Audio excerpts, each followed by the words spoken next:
Chapter 12. Must Go On. So, you think you have what it takes to beat me, on my stage, in my town? Come on down. We'll see. Breakfast.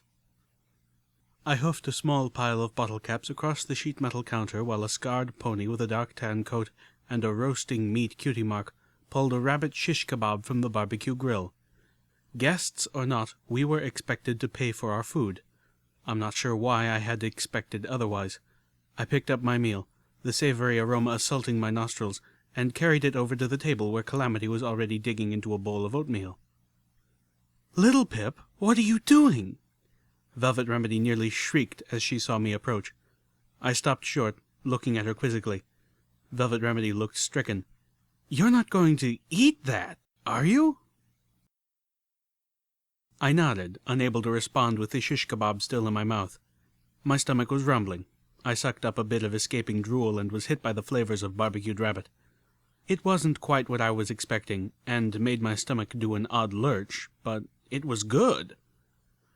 "Little Pip," Velvet raised her hoof to her chest in exaggerated defense, "that's meat."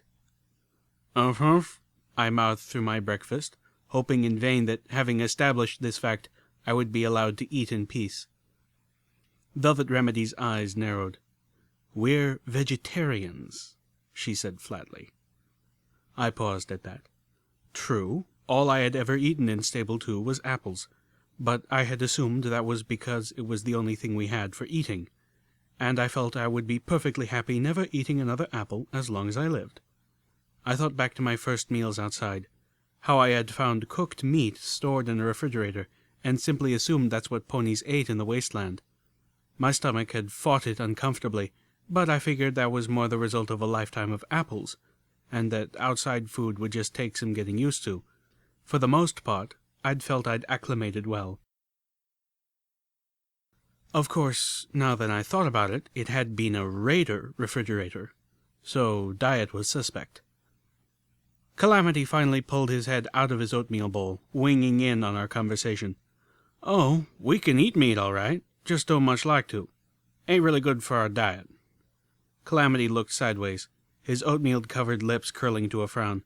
"My brothers used to challenge me to hot dog eating contests, which mostly meant them shoving the disgusting things down my throat." Velvet Remedy looked appalled. Course, they were probably disgusting more 'cause they were 200 years old than 'cause they were meat. I felt my appetite slip. Ugh. By Celestia's grace, I hoped they'd at least been kept frozen that entire time. Velvet Remedy turned up her nose and trotted away from our table. She was just leaving as God alighted next to us with a plate of roasted rats. She watched Velvet shudder in disgust and quicken her pace. Sucking up a rat by the tail and swallowing it whole, God turned to me and asked, "What's her issue?" "I suppose you'll be heading out after breakfast, then?" God asked. Between bites of grilled vegetables and rabbit meat, I had told God about Red Eye's forces. She'd taken it in with a grave expression. "Did you want that escort?" It was a question that had plagued me all night. Not the escort issue, but leaving now in the first place. We could leave now, put Shattered Hoof behind us completely, get out before the impending drama, and leave these ponies to the fates they had created for themselves. It was, I had to admit, not without its appeal, especially considering that the alternatives almost certainly involved getting shot at, with a high chance of dying. Was there anyone or anything here worth risking my life, or the lives of my companions? I've been considering staying," I admitted. "Just a little longer." God smirked at that. On the other side of the bottle cap, I didn't have any place else pressing to be. I didn't have a home. The one friendly town I had encountered so far had kicked me out. I was still as lost and adrift as ever before. I felt like I had in Stable 2 when I was without my cutie mark, without a place. Same feeling, only the walls had changed. Even the ceiling was still gray, just higher. I was the pony with the pip-buck on her flank, a symbol that didn't mean anything special in Stable 2, and didn't mean anything at all in the wasteland. Watcher had told me to search for my virtue. What virtue did I have if I walked away? Okay, sanity perhaps. Was sanity a virtue? Self-preservation? Truth be told, I didn't really have a larger mission. Personally, I found slavery a vile practice, and I wanted to take on Red-Eye. And yes, I'd seen signs that Red-Eye was involved in something big. But it was only curiosity and worry that had cajoled me to investigate. I could leave under the auspice that I was moving forward in the goal of stopping Red-Eye, if indeed that was going to be my goal. But the small army just over those hills were Red-Eye's ponies, and if I really wanted to take the slavers on, why not here? Maybe we should talk, Calamity told me pointedly. God was staring at me thoughtfully, obviously weighing options. Finally, she came to a decision. If you are interested in staying, I have a contract to offer you. I raised my eyebrows. Oh? How would you feel about taking out Deadeye's for me? My ears shot up. Calamity stared in surprise. Me? Why? God grimaced. Because if you don't, I'll have to do it myself. And while I'm convinced it's within the wingspan of my contract with Mr. Topaz to do so, the political fallout wouldn't be good. Deadeye's got a lot of supporters, and I don't relish watching for the spear in my back. I don't see how hiring us to take out this feller is going to make you any less of a target. Might not, God agreed, but it's worth a try. If, she added, turning her stare towards me, you're up for it. My mind reeled. Was I up to killing Deadeye's? Hell, I'd already been wanting to do that. I'd been contemplating that and more, but to be hired to do so? I was already a vigilante, but was I ready to become an assassin?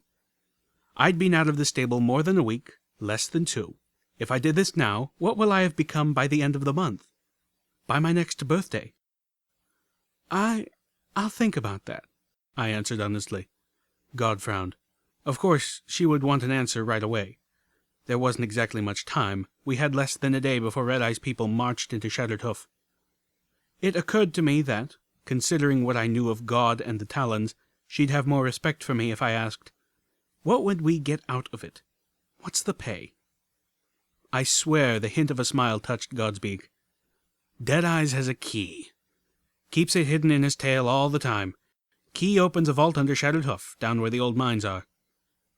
Made sense. Naturally, a place like Shattered Hoof would be built on top of a set of gem mines.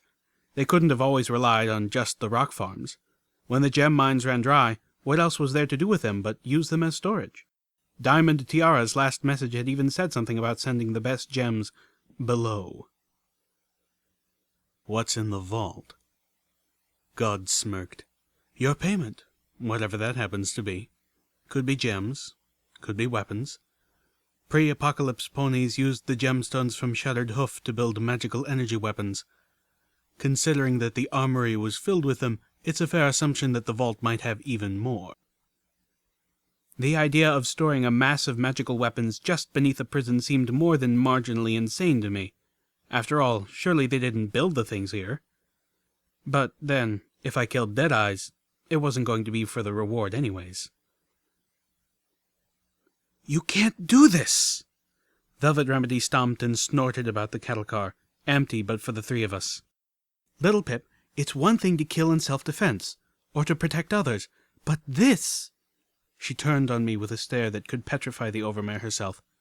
This is murder! Calamity was scowling. I have to agree with Velvet Remedy on this one, Little Pip, he said flatly. I understand the Talons, can even respect them just a bit, but I ain't a mercenary. You do this, I ain't with ya. Velvet cut deeper. You know that song I was writing about staying noble and true? That was about you, Little Pip. And this is you failing that on every level. To even consider this. She backed away from me, her voice softening with regret. I am so disappointed in you. I felt like I was bleeding out, dying. But the more they yelled at me, the more I realized I had already chosen my course. I just had to make them understand why. Silverbell. Both of them quieted, staring at me. After a long, pregnant pause, Calamity asked, What's Silverbell got to do with any of this? I felt weak, but I clamped down on my resolve. Silverbell's mother and father were murdered by raiders, and they made Silverbell and her sister watch. Do you remember that?" I could see Velvet Remedy's expression quiver. "Of course They made them watch." I emphasized each word with a stomp of a hoof, and they made it slow, and really painful, and really horrible. I asked again, "Do you remember that?" My companions were both silent. "Those raiders came from here," I told them finally, "and they were acting on Deadeye's orders." Spitting, I saw it for myself in his ledger. Calamity spoke first. "Well, now that changes things." Velvet Remedy shook a little, but stayed firm. "What does it change?" "Ain't murder no more," Calamity stated without reservation. "It's justice." Velvet shook her mane. "Revenge, you mean?" "Nope. I mean justice, pure and simple." Calamity nodded to me. "I'm in." He glanced at my horn meaningfully. "How's your TK?" "Rest did wonders. I won't be juggling train cars," I admitted, "but I think I can manage barrels. How's your wing?" Velvet Remedy's eyes jumped between the two of us over and over. With a touch of desperation in her voice, she tried, "Are you planning on finding out which raiders were involved and killing them too? Or are you just going to lay waste to the whole of Shattered Hoof?" "They're raiders," Calamity said evenly, stretching his wing. "Honestly, I've been wondering just why we're helping them out at all. I figure let them and the slavers duke it out. Stomp down what's left." I had another idea. "Actually, not every pony here is bad." I was thinking of the rock-breaker I had talked to while he escorted me out. I believe this place could be turned around.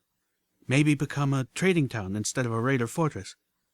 Even as the words came out, I knew they were stupidly idealistic, but I pressed on. "I'm thinking, kill Deadeyes, find Mr. Topaz and deal with him, amiably if possible, lethally if not, and leave God in charge." Deadeyes had told me to come back for just one more job. Feeling the comfortable weight of little Macintosh in my saddlebags, my sniper rifle and assault carbine now returned to my back and my side, I suspected this wasn't the job he had in mind. But his invitation was the perfect opportunity. I'd left Calamity back at the yard, reading through Zebra Infiltration Tactics as I went in alone. He didn't like that one bit, but I had explained that I planned to take the long way, explore some of the wings of Shattered Hoof that I hadn't seen yet, including how to get down to the mine below. Seeing the yard in daylight for the first time, Calamity had immediately spotted the metal plates of a hydraulic cargo lift, but the controls were damaged beyond repair. If it worked at all, it would only be from within the mine itself. There had to be another way. Somewhere, there was a door that went beneath the prison itself, and I wanted to know where it was. Now, I suspected I had found it. I was behind the stage in the mess hall. To one side, the curtains, heavy and stained, concealed the darkened space from the large catwalked area where the raiders ate whatever passed for their meals. Enough dust had accumulated back here that I could tell no pony ventured behind that curtain. Why would they? The space was full of rotting stage props and the skeletons of hundreds of ponies. Countless bones were stuffed into cabinets, spilled out of metal boxes, and formed piles that must have been 3 ponies high when they still had flesh. The guests of Shattered Hoof had spiraled into barbarism and cannibalism, and eventually every one of them had perished in here. I'd found logs. I'd found graffiti. I had wondered why I wasn't tripping over their skeletons. Above, a huge mural spanned the wall, a painting of the same noble-looking soldier pony I had seen a statue of back in Ponyville. Rearing up, behind him, clear even though the mural was badly faded and chipped, was the goddess Celestia herself, her divine features beaming with approval. Originally, I realized, this is what every pony who was a guest of Shattered Hoof would have seen each time they ate a meal, until the stage had been built, hiding it away. There was a barred gate set into the wall, wide enough to pull a wagon through. Beyond, a small kill zone, only a few yards deep, with 2 magical energy turrets set into alcoves on either side, powered down. Beyond, a thick metal door. Based on the dead light above, I could tell the door had no power. I wanted inside, and not because there was a vault filled with possible treasure. Only Deadeyes had a key to the vault, and only Deadeyes had ever seen Mr. Topaz face to face. If Mr. Topaz really existed at all, I was dead certain he was down in that vault. My mind was conjuring up images of everything from a dedicated computer terminal that allowed Deadeyes to speak to a very remote Mr. Topaz, to the vault being a stable, to Mr. Topaz the brainbot. The gate was locked. I had to push aside mounds of crumbling bones to get to it, holding my breath as white flakes stirred into the air. It took several minutes of effort, but the gate finally opened to my talents. The metal door, however, was another story entirely. It could only be opened by a terminal elsewhere in the building, and only then if I could restore power to it. I must have spent hours poking around Shattered Hoof, seeking to restore power to that door. It was just a simple matter of replacing a mouthful of fuses and swapping out a row of spark batteries, but those proved annoyingly difficult to find. I did find the armory through a side room off the guard barracks. It was completely devoid of weapons. No surprise, as most of the raiders seemed to be armed with magical energy weapons that I assumed were looted from the armory.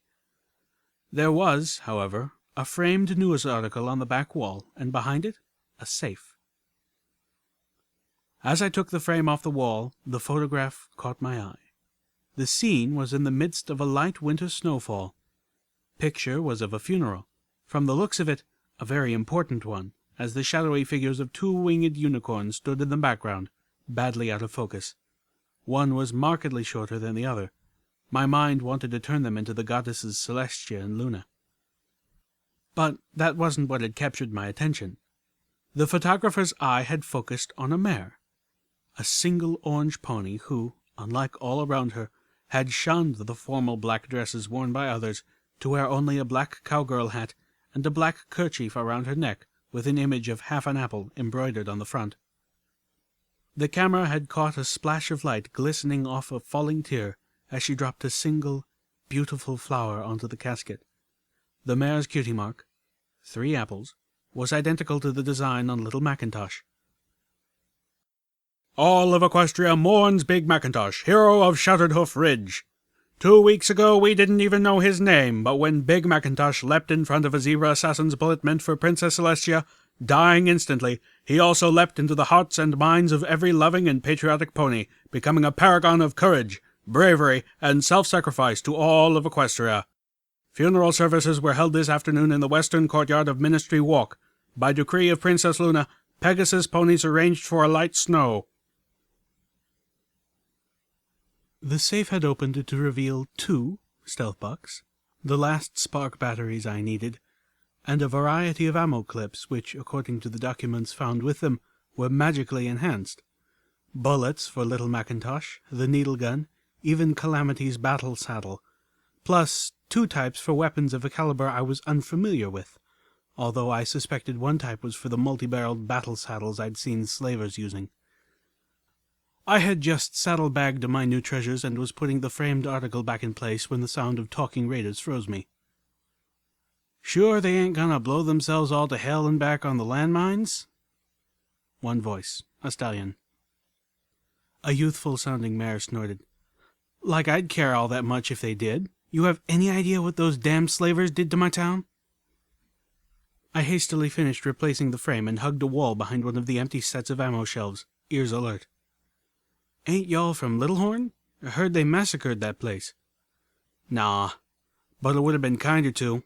They took all the mares and bucks they could, killed the rest and left them for dead and rotting where they fell. But the colts and fillies? Red-Eye doesn't have any use for kids, so they just left us behind to fend for ourselves." After a moment of awkward silence, she continued. "Place went bad real fast. Hell, it was bad to start with, so many of us seeing our parents sliced and splattered. But it got a whole lot worse. Got my tail out of there as quick as I could. So, personally, I'd be more than happy if a good deal of this raiding party died screaming with their legs blown off." I could see the shadows of the 2 Shattered Hoof raiders move across the floor of the armory as they walked past, too deep in their conversation to notice if anything was amiss. I get that. But if Deadeye's trap works, we'll have a whole mess of them slavers as our slaves.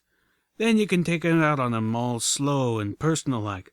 I'm sure Deadeyes won't mind if a few o' his new rock-breakers are missing some non-vital internal organs." Their voices faded as they turned a corner somewhere out of sight. I let out a breath I didn't realize I was holding. My mind raced to put together what I'd just heard. Deadeyes wasn't betraying Shattered Hoof to the slavers at all. He was just tricking Red-Eye's forces into thinking he was, luring them into a trap. Of course, he wanted them to get in without any difficulties. And he was deceiving God into acting against him, which, if this plan had the hoof stamp of approval from Mr. Topaz, or worse, was actually Mr. Topaz's plan, I needed to speak to God before I went shooting any pony. "I want you to kill God." I stared at Deadeyes. This was the second task he had for me? Feigning ignorance as best I could yet again. "Who?" Deadeyes snorted. "Gadanya Grimfeathers, Griffin. Scar running up her beak and across her face, only one eye, can't miss her." He leaned forward with a sadistic smile. "You do this, you're in. Part of my crew." Seeming pleased with himself, he sweetened the deal. "Hell, I'll even make you one of my personal guards. See you get a nice room and some of the better food." I was at a loss for words. He was playing me. I knew it. But I was still totally thrown. I looked around like a drowning pony looking for a helping hoof, and once again my eyes fell on the picture of Stable 2's first overmare, Sweetie Belle. I remembered something that Velvet Remedy had told me, something the overmare had told her. Looking straight back into Deadeye's slate-gray eyes, I nodded firmly. "Okay. Not a problem." He blinked. "Is that all?" I asked, as if killing God was the easiest thing in Equestria. He raised his eyebrows. "No, I think that will do." I turned as if to leave, took a few steps, and stopped.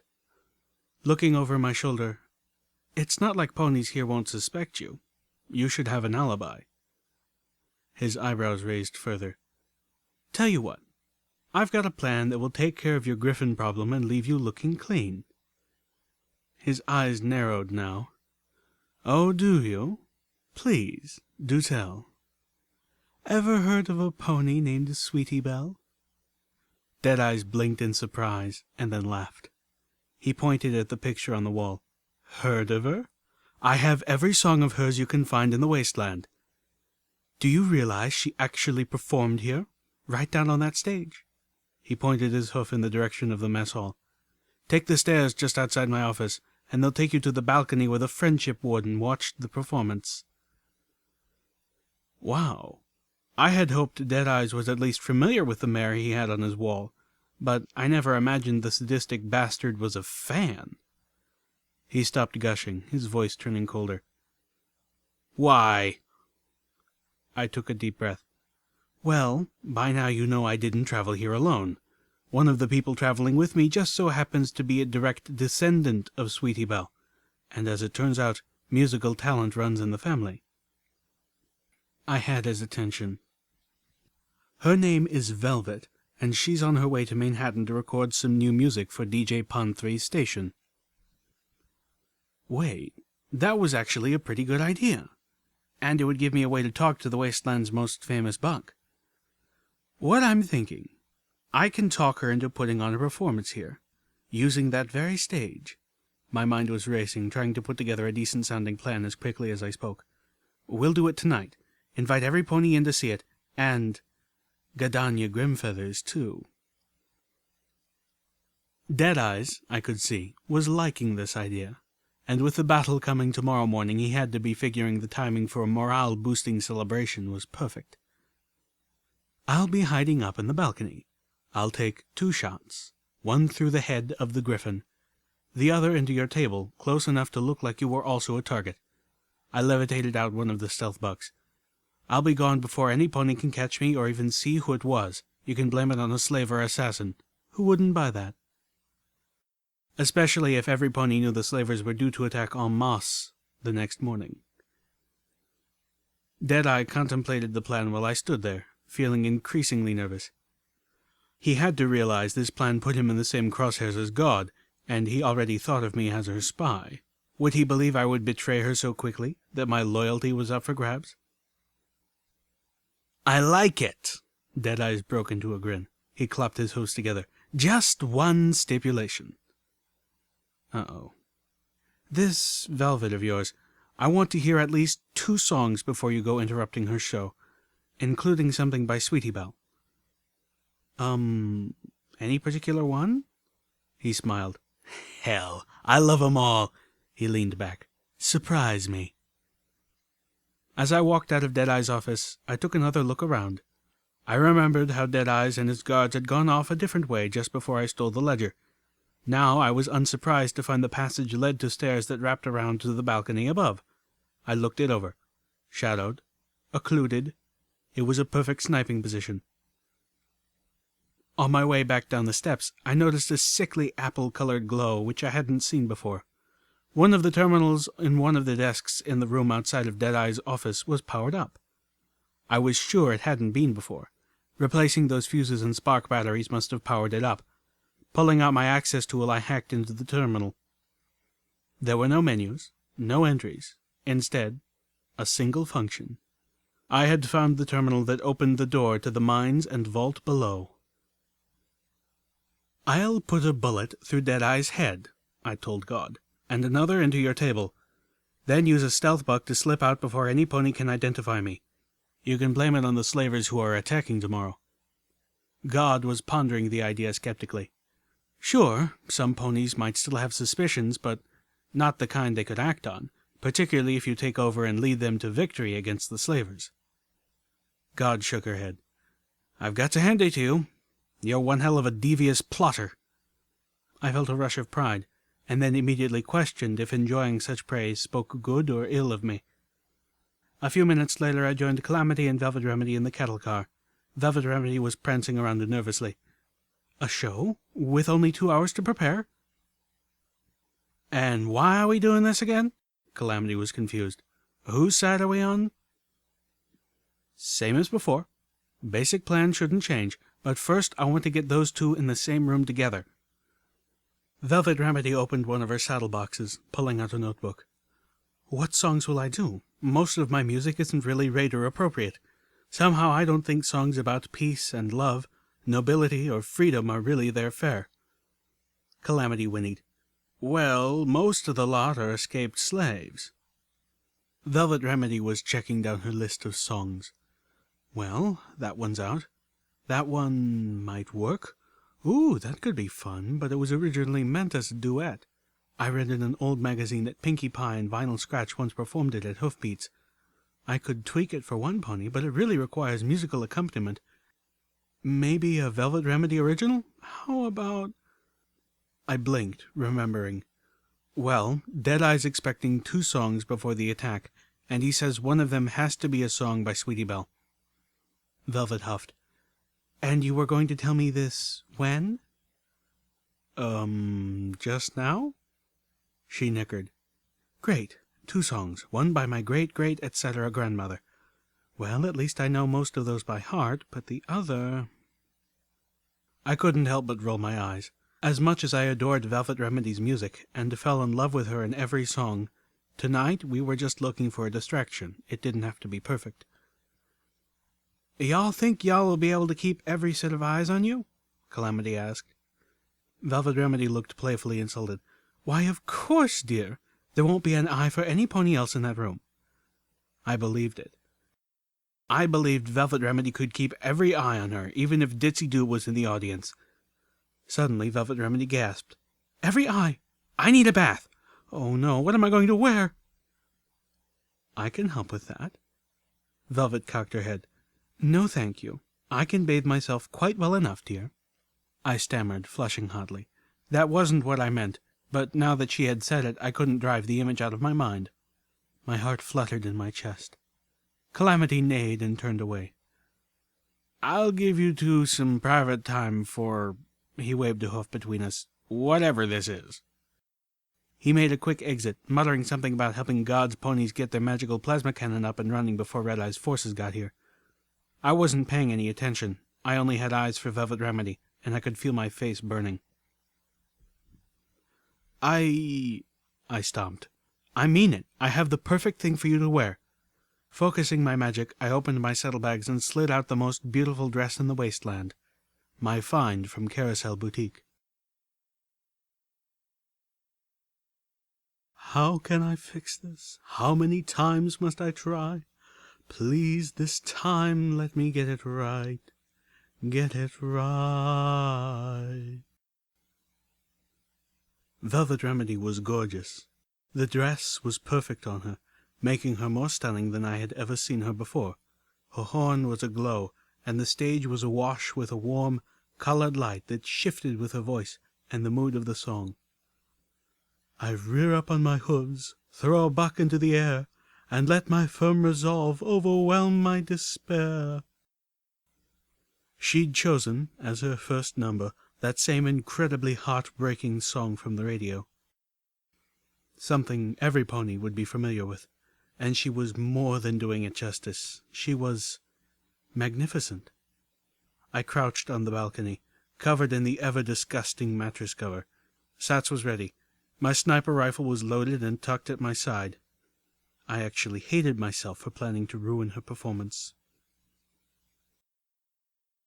Deadeyes hadn't been stupid. When I entered the balcony, I found a note had been left for me. 1 shot on the target, 1 on the table. The stage is rigged to explode if you shoot anything else. Celestia, burn him. Even if I could get a message to Calamity, he was no better at disarming explosives than I was. Out of petty spite, I stole his copy of Applied Gemstones. Velvet Remedy drew the song to a tear-jerking close. The audience, scores of raider ponies, sat utterly stunned. Even God's beak had dropped open. There were several seconds of dense quiet, the stage going dark save for the faintest glow from Remedy's horn. Then an explosion of hoofbeats shook the mess hall, vibrating the balcony and sending bits of debris down from the roof as dozens of ponies hoof-stomped in applause. I caught Deadeyes shooting a glance up to the balcony. Out of the corner of her eye, God caught it too. She dipped her beak into a tin drinking cup, her gaze never leaving him. New music began to swell from the stage, an orchestra and a single horn. Velvet Remedy began clopping a hoof on the stage, setting a rhythm. Soon most of the ponies in the hall were matching her stomp. "Enough of this slow stuff! Who's here to party?" she bellowed out, drawing a roar from the crowd. My ears were up, my eyes widened, and for a moment I completely forgot about the sniper rifle at my side. All that mattered was that I didn't recognize this music. I'd never heard this song. Gallop, don't trot, night's burning hot, don't make me wait to go. Bands playing loud, screams of the crowd, this here's what feeds my soul. If you're not smiling, you're not trying. Start a riot. Don't be quiet. Hoof to the floor, just give me more, I need my rock and roll. By Celestia's grace, she's going to set off any explosives under that stage herself. I floated up my sniper rifle, now terrified of letting her complete the song. With the light and sound now bursting from the stage, Velvet Remedy absolutely had every pony's, and Griffin's, attention. By Luna, I could probably start shooting and no pony would notice until half the room was down. Well, if the stage didn't go up in a fireball. Don't be lazy, just go crazy. Why don't you get that it's a party? Flowing into the perfection of my Pip-Buck's targeting spell, I locked onto a sequence of 3 targets. Blam! Blam! First shot tore through the tin cup, splashing God with her drink, and dug into the table. Before any pony could react, the second ripped the top half of Deadeye's head clean off, splattering several of the ponies in front of him. My third target was Velvet Remedy, who glowed with a light not of her own making, as I telekinetically shoved her back through the heavy curtains and off the stage. True to Deadeye's word, the entire front of the stage detonated in a roar of fire and splinters not a breath later. Waves of ponies in the front row fell. I saw God stagger, bleeding from wooden shrapnel. I activated the stealth buck and galloped silently towards the stairs.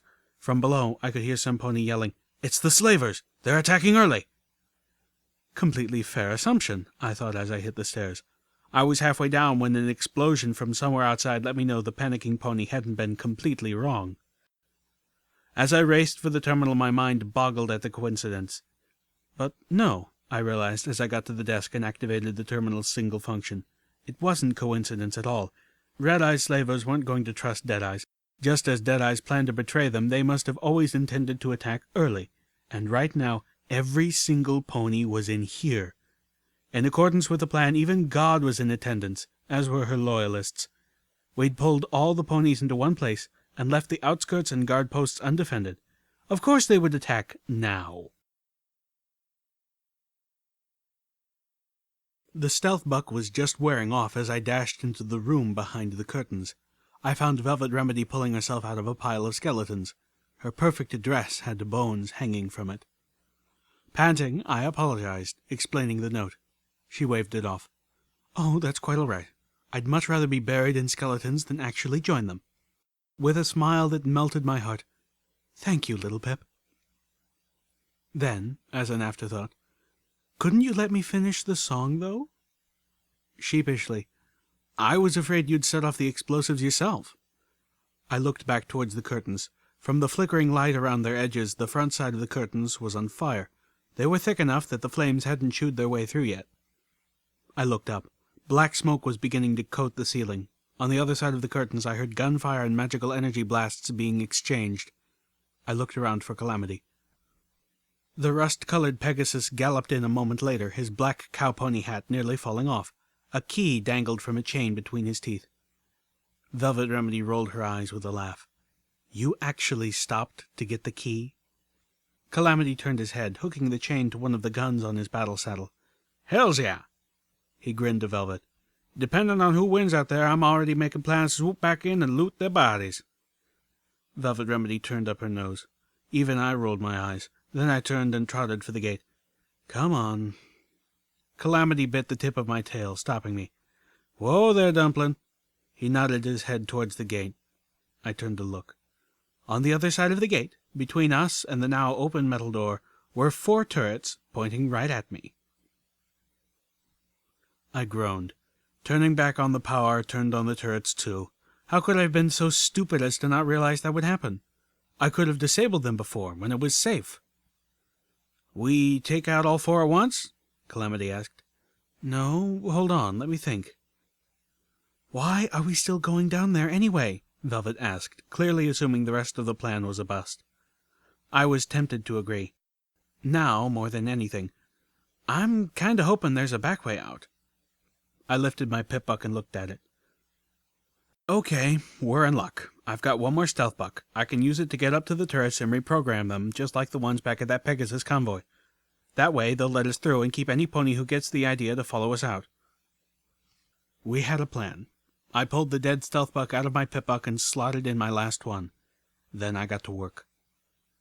We found ourselves creeping through caves converted to storage, piled with crates emblazoned with the name Shattered Hoof Re-Educational Stockyard. A few were marked with a circle proclaiming them Celestia Tier Priority and branded either with the initials MAS or MWT. "Well," I whispered conversationally to my companions, "I know MAS is the Ministry of Magic, but I haven't heard of the other one." Calamity stopped, an expression of confusion clouding his face. "How does—" "Ministry of Arcane Sciences," Velvet Remedy explained casually before he hurt something.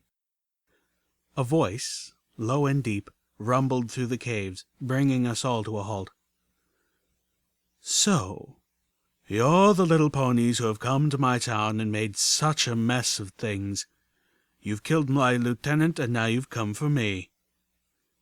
"Mr. Topaz?" Calamity asked, echoing my own thoughts. Either he was using an impressively well-hidden speaker system, or he was using magic to augment his voice. I suspected the latter, and that probably meant a unicorn, or, a worse idea struck me, one of those pseudo-goddess things like the creature from old Appaloosa. And here I was, all out of boxcars. I quickly passed out the magical ammo, giving a prayer to Celestia and another to Luna. If Mr. Topaz was one of those monsters, we'd need all the divine assistance we could get. Calamity quickly changed the load on his battle saddle. Velvet Remedy, however, looked unimpressed. Her horn began to glow, and when she opened her mouth, her voice cried out from every rock and timber in the mines. "Not impressed." Her nicker ran off the walls. Velvet Remedy turned down the awesome until her voice was only a little more terrifying than his. "Now why don't you be polite? Stop playing games and come out to say hello." I floated up Little Macintosh and prepared for the appearance of what I had now convinced myself was one of those pseudo-goddesses. As the orange-scaled dragon loomed around the corner, licking his teeth, I realized I was so very wrong. "Well," Calamity shouted as his wings propelled him down the caverns faster than Velvet Remedy or I could gallop, "at least he's not a full-grown dragon." I poured on the speed, somehow managing to keep up with Velvet Remedy. Calamity was right, for what good that did us. Mr. Topaz was slightly smaller than a train car, not counting his sharply spiked tail. He could swallow me in one bite, but for Calamity he might require two. I didn't see how that benefited him much. Using magic, I ripped another support beam out of the wall as we raced past. I could hear rocks crashing down as the ceiling caved in. I wasn't stopping him, but at least I was slowing him down well enough to stay ahead of those teeth. "We could have tried diplomacy," Velvet cried out as she ran for her life, "if Calamity hadn't shot him first." My breath was becoming labored, and stitches of fire were growing through my lungs. I could hear Mr. Topaz tearing through the newest collapse. "Left ahead," I gasped. I was unable to stop and check my Pip-Buck's automap, but my eyes forward sparkle compass indicated we were circling around. "At least we know the new ammo works." Calamity spun in place, firing off twin shots at the dragon, then took a hard left, disappearing around the corner. We followed, not far behind. The hall we had just left turned into an inferno, the walls shaking from the dragon's roar. The ammo was working. The shots punched right through the dragon's armored hide, but he was so big that they mostly just seemed to make him mad. Without slowing, Velvet laughed as we ran past a large metal door. "Well, there's your vault. Any pony want to stop and open it?" Smart-assed rhetorical question. Calamity stopped at the next junction, hovering in nicely controlled panic. "Little Pip, which way?" "Should be right this time." At least, I really hoped so. If not, I was sending us into a dead end, with extra stress on dead. Calamity disappeared down the right passage. Luna and Celestia were with us. The choice had been right, and the passageway led us back into the first tunnel. Recognizing it, Calamity had already flown back into Shattered Hoof, where the battle between the raiders and slavers was fully engaged. Velvet Remedy was next out, but as I raced for the door, Mr. Topaz finally caught up. He opened his huge maw, teeth glistening. A drop of saliva fell onto my neck. The turrets opened fire as I raced through them. The dragon screamed. The sound rocked the mess hall, and brought a temporary halt to the fighting as every pony turned to stare at the now quite wounded and extremely pissed-off dragon as Mr. Topaz blasted all 4 turrets with fire. Internal components melted with a static hiss, and they stopped. I felt the fire wash over me, my coat blackening, my skin blistering under the heat. One of my saddlebags caught fire. My heart was pounding like it was going to explode. My sides burned from exertion. I tried to yell out to the others, but I couldn't get the breath. I wasn't going to make it outside before I collapsed. I veered away from the others as the fire began spreading from the saddlebag to the harness that held my sniper rifle. I was running for a hallway too narrow for the dragon. Behind me, the mess hall was washed in flames. Mr. Topaz was burning to death slaver and raider ponies alike. And then the dragon was gone. I collapsed against the wall of a washroom 2 corridors away from the mess hall, panting hard. Water filled the sink next to me, soaking my saddlebag and pouring onto the floor next to me. It felt cool against my burned, tortured skin. I flopped over and wallowed in the foaming puddle, wishing I could dip every part of me that hurt into it. I was crying. I tried not to think of how much it hurt, to focus elsewhere. It wasn't easy.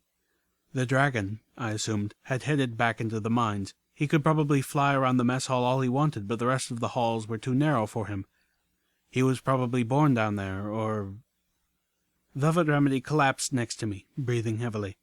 It was nothing short of miraculous that neither of us were more gravely injured, much less dead.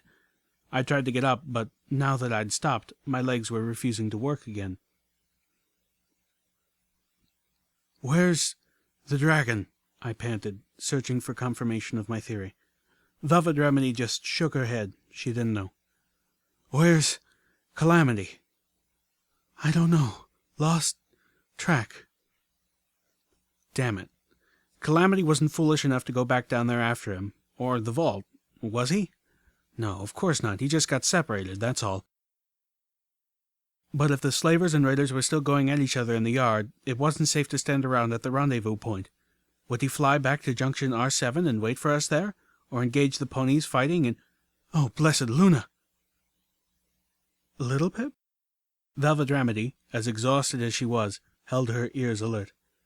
I had realized that the giant hole torn in the razor wire over the yard must have been the work of the dragon, and that led me to...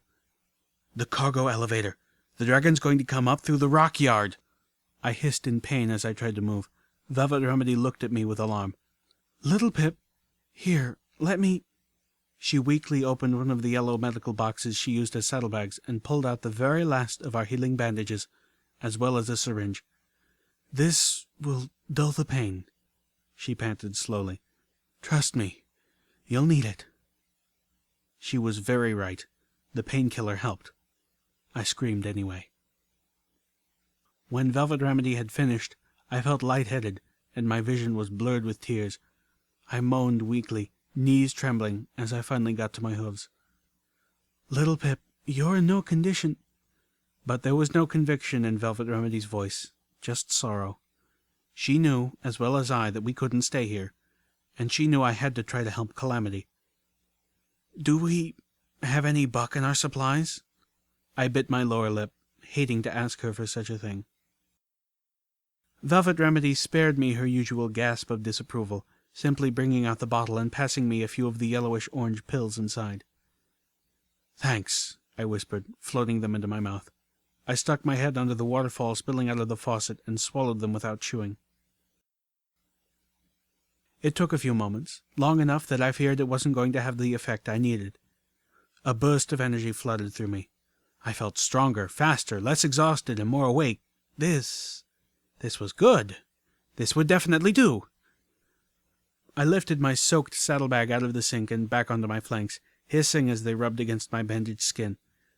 On second thought, I thought, lifting it off and letting it float beside me.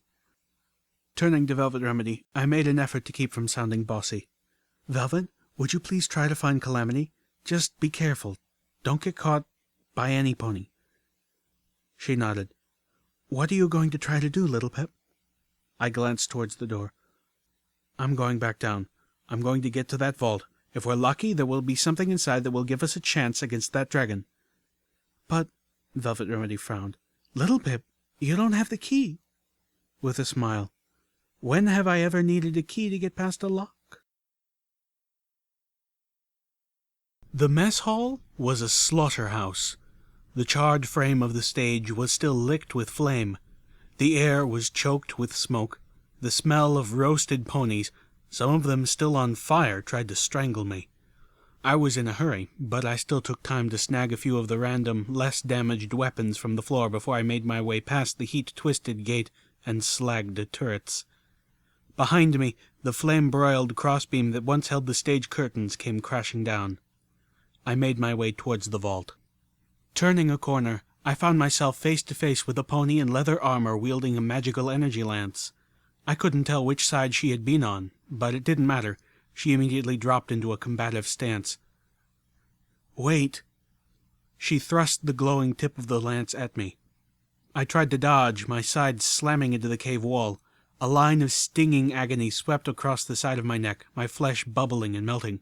"Ah!" The pony backed up, swinging the tip of the magic lance towards my head. I dropped to my belly, the lance passing over me, and flung my saddlebags into her face. The pony stumbled back. As she recovered, I kicked into Sats and aimed one of the random weapons at her. My heart sank as I realized it was a magical energy rifle, and I had no idea how to fire it. The pony thrust the lance towards my eyes, and I swung the rifle into its path, deflecting it. The rifle hissed and warped where the lance's tip connected. I dropped everything I was floating and charged the pony, head down. She swung the lance again, but I was inside its reach. The shaft slapped against my side with enough force to bruise through my armored utility barding, but not enough to knock me off course. My horn punched through her armor and buried itself deep into her chest. I felt the lance bounce off my head as it dropped from her mouth. She tried to pull back, but I pushed forward until I felt her weaken, her body becoming dead weight. I stepped back, my horn coated in blood. The pony fell at my feet, still breathing shallowly. I felt the blood trickle down my head. A drop fell into my left eye, tinting my sight with scarlet. Weakly, she whimpered, "I don't want to die." I cringed.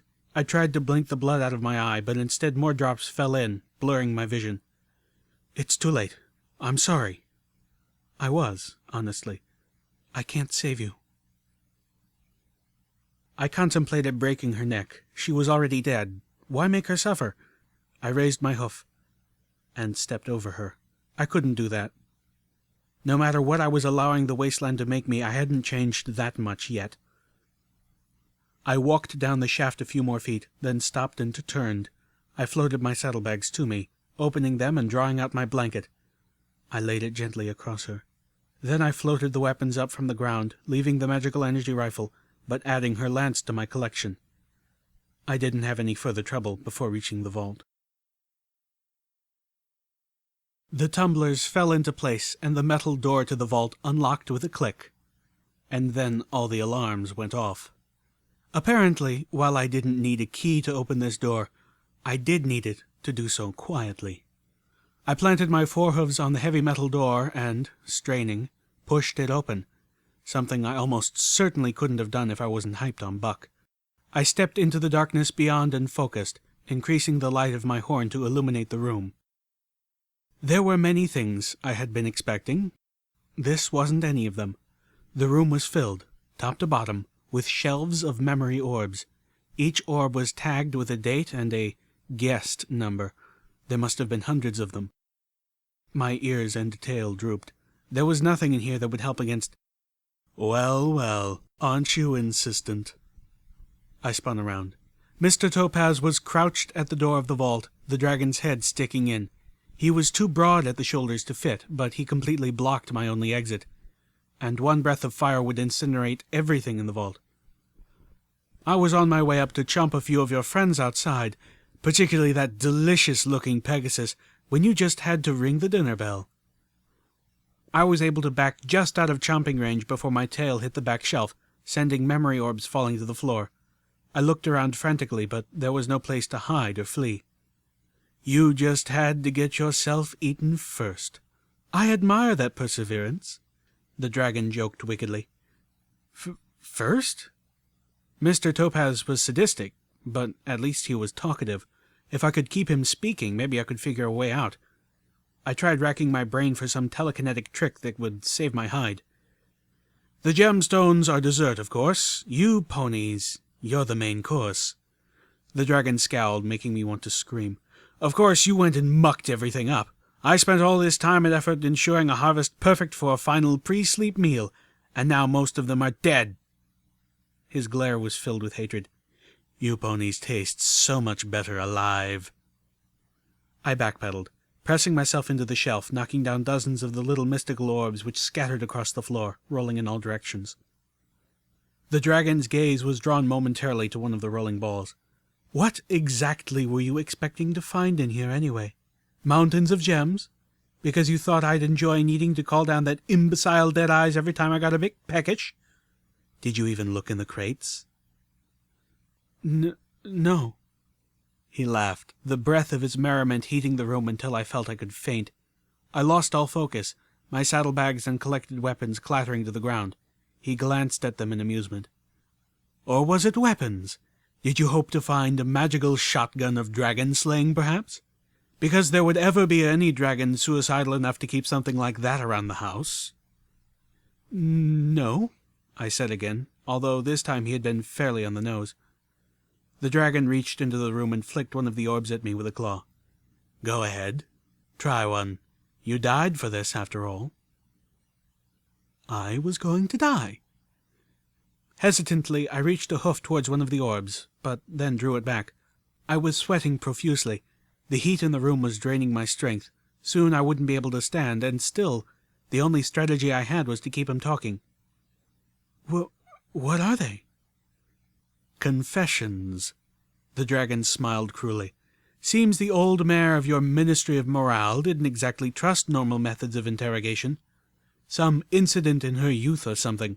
So instead they trained up unicorns like yourself to sift through other ponies' memories, find the condemning thoughts or experiences, and rip them out for the public record.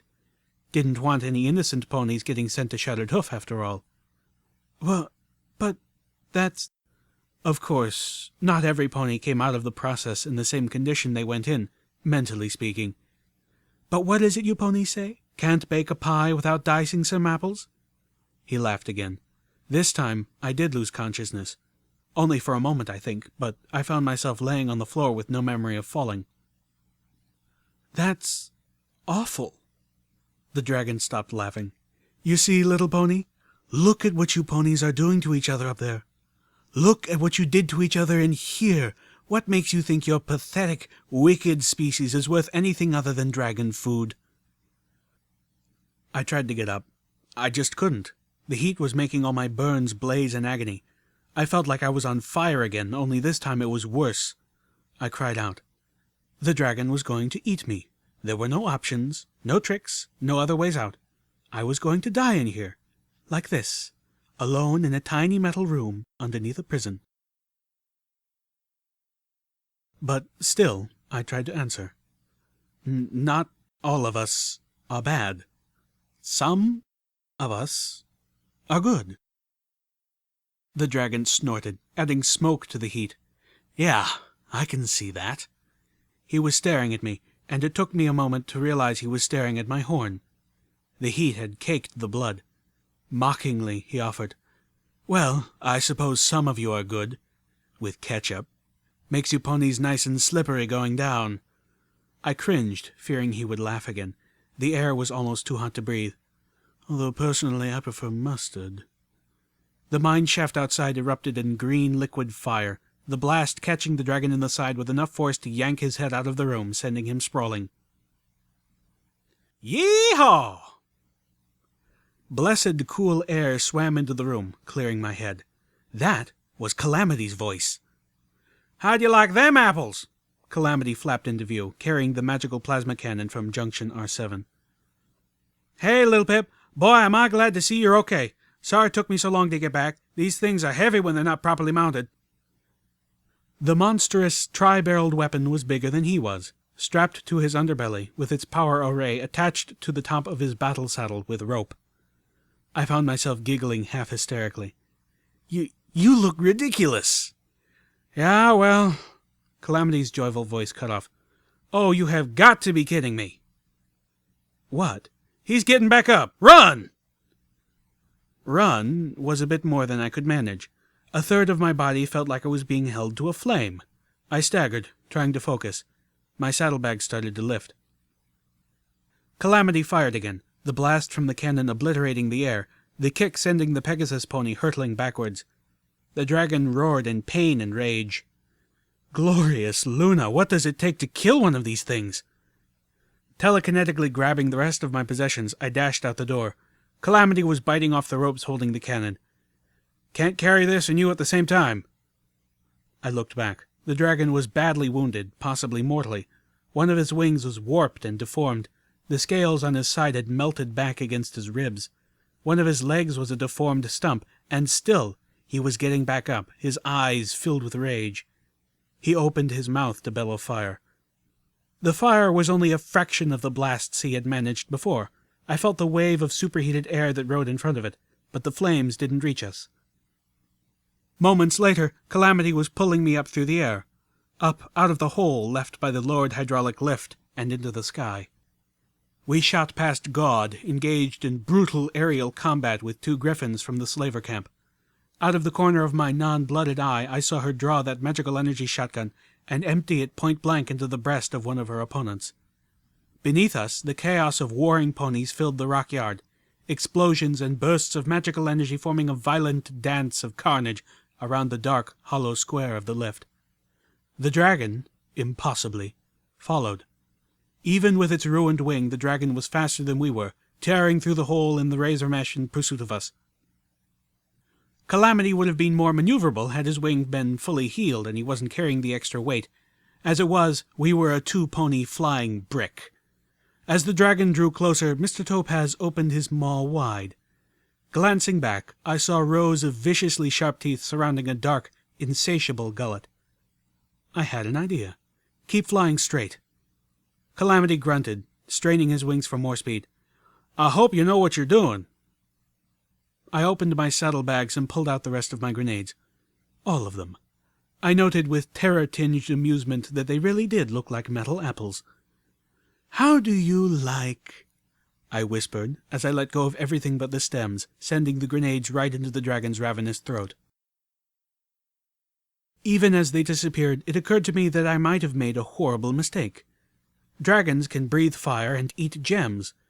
What made me think that a few grenades would cause more than indigestion? A moment later, I learned my reservations were right, as the grenades did absolutely no harm to the healthy parts of the dragon, but blew out his damaged side, warped and deteriorated by potent assaults of magical plasma, in a blast of sick gore. Mr. Topaz, a gaping hole in his side larger than 3 full ponies, was almost certainly dead before he hit the ground messily, and skidded 30 yards, leaving a swath of blood and internal fluids. Calamity turned and banked, taking us back to the junction. There were still battles raging in parts of Shattered Hoof, but we had both had enough excitement for the night. "Oh, horse apples," Calamity said wearily. "I almost forgot about Velvet Remedy." Before I could panic, he informed me, "She's hid herself in the visitor center. I told her I'll be right back for her." Gently, he set me down, and then flapped back into the night, looking utterly exhausted. I sat there, waiting for him to return, and at some point I fell asleep. Footnote: Level up. New perk: Sniper Pony. Your chance to hit an enemy's head in sats is increased by 25%.